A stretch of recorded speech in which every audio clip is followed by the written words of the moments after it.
où est la place de la critique d'art aujourd'hui? Est-ce que la critique peut toujours être aussi tranchante, aussi acerbe qu'elle a pu l'être par le passé? Je vois arriver de jeunes critiques qui ont à la fois ce savoir, disons, cet appétit, mais qui n'ont pas envie non plus de se soumettre complètement voilà, au dictat du marché. C'est beaucoup plus de empowerment, de donner au public les possibilités de s'engager eux-mêmes. Il y a aussi un échange qui dépasse peut-être le seul espace de création artistique, hein, puisque c'est des échanges avec les auteurs.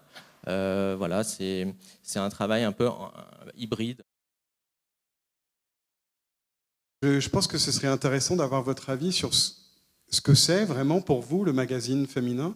La plupart de ces publications sont conçues comme des archives du contemporain. Si on parle des combats, des batailles, il faut élargir ces batailles à toute la société. Il y a un côté engagé qu'on ne retrouve pas forcément dans d'autres publications. Un sujet qui fait énormément de débat actuellement dans plein de secteurs, et notamment celui du journalisme, et ça c'est l'intelligence artificielle. Ça pose des questions à la fois au niveau du journalisme lui-même, bien sûr. Pour en tirer des images qui ont du sens ou qui ont leur place dans un magazine. Donc je pense que c'est une transformation du métier plus qu'un remplacement.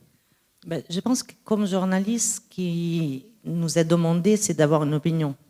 Ce genre de journalisme, finalement, il y a quand même un point de vue et une sensibilité qui j'espère, restera difficile à atteindre pour des robots. Merci beaucoup à vous trois pour ce panel fascinant.